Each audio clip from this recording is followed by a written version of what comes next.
Hey y'all, and happy thankful Thursday. We're here at another beautiful day, and it is the first day of spring. So happy springtime to you. We get to see the flowers and all the pretty trees and the birds and the butterflies and all those lovely things that come with the springtime. So on Tuesday, every Tuesday, I have a meeting that I go to. I would call it the success meeting, our game night. Sometimes I call it my come to Jesus meeting because I really need to be there because I have to get myself right. On Tuesday night, a gentleman walked in. He's one of the directors, and I watched him walk in. I was like, something's different. Something's different about his demeanor tonight. He's always suited and booted, looks very nice, but he's very professional, very stoic, very I don't want to say rigid, but structured. How about that? We'll say structured. But that Tuesday night, he came in. He had a little different swag to him. He was laughing and joking and smiling. Um, and I said, something's going on. He's got a whole different demeanor and attitude about himself today. And I didn't, watching people like I always do. And then I looked back at him, and he was dancing. I was like, okay, something's going on. I have never seen him dancing. His energy was different. He was laughing. I mean, full laugh, full grin.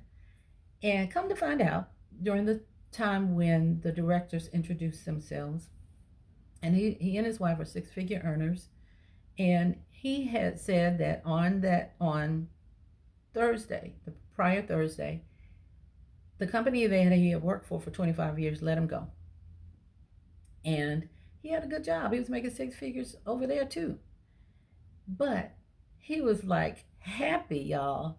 He was a whole different person, and that's what I saw when he came in.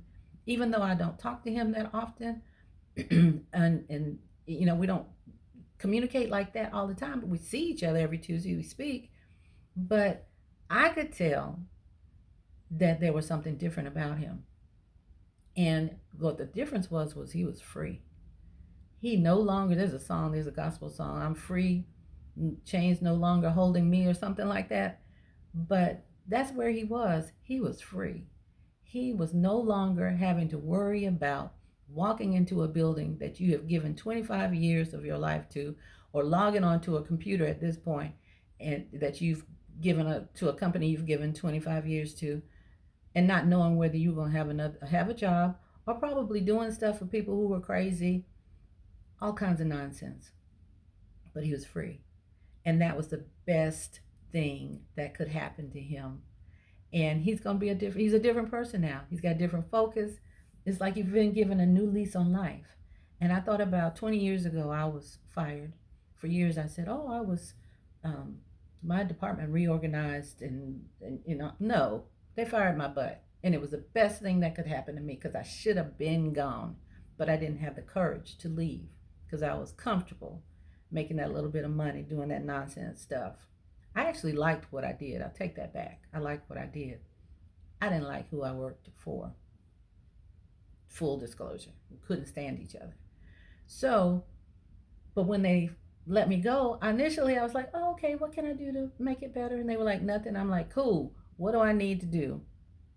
What kind of severance package? What's going on? What's happening? I got to go. I got stuff to do.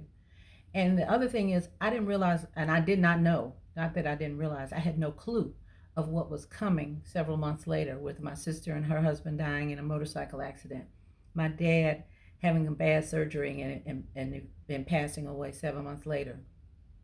Um, all the other things, the legal affairs that I had to take care of and help and work out with my sister and her stuff, all kinds of things. Now, I have not looked back. I have not gone back to corporate America like that, or the nonprofit world like that. And by the grace of God, I never will. And it's been rough and tough some years, I'll tell you that for sure. And you gotta be a no limit soldier to be an entrepreneur, and especially if you're a commissioned, all your money is commission. Well, if you're an entrepreneur anyway, you gotta earn what you're gonna make. Period. You don't get paid for presence. You gotta earn it, and you gotta make it. And it can be rough. It can be scary. Many a nights I don't I wake up and I'm like, oh my goodness, what's this and that? I'm like, calm down, sister. God's got you. You wouldn't be in this position if that were not the case. So, what are you doing that's keeping you from being free? What are you doing that's keeping you from being happy? What do you need to release to move on to where it is that God has called you to be? Now, I'm not telling you to quit your job, but I'm also not telling you to be unhappy for the rest of your life. That's not what we're called here to do. That's not what we were created for. Figure out what you can do. Figure out a solution. How can you solve someone's problems? And what it is and how you can help people. And do it. And when you're presented with opportunities, at least listen. At least take advantage of it and hear what's going on. Don't automatically assume it's some scam or Ponzi scheme or whatever you want to make it seem to be so that you will not go and listen to it. Be open. Because if it were not presented to you, then there wouldn't be a reason for you to hear it. There's a reason for you to hear it. So I'm getting ready to start rambling. I'm getting ready to get on my soapbox. So let me get off right quick and say, tell us what you're thankful for. You are an amazing creature. God has created you to do amazing things. And you do not have to be unhappy. You do not have to be broke. You do not have to be stressed out. That's not what you're supposed to be doing. Be mindful, be vigilant, and be free. So tell us what you're thankful about. Tell your family and friends that you're thankful. Tell your pets that you're thankful. Hug them. Hug everybody. Tell yourself you're thankful because you are free and you're amazing. And just share all that amazingness with others. And tell God thank you that you're thankful. And have a good rest of your day, weekend. Enjoy the springtime weather. Go do something fun. And I shall see you next week. Bye.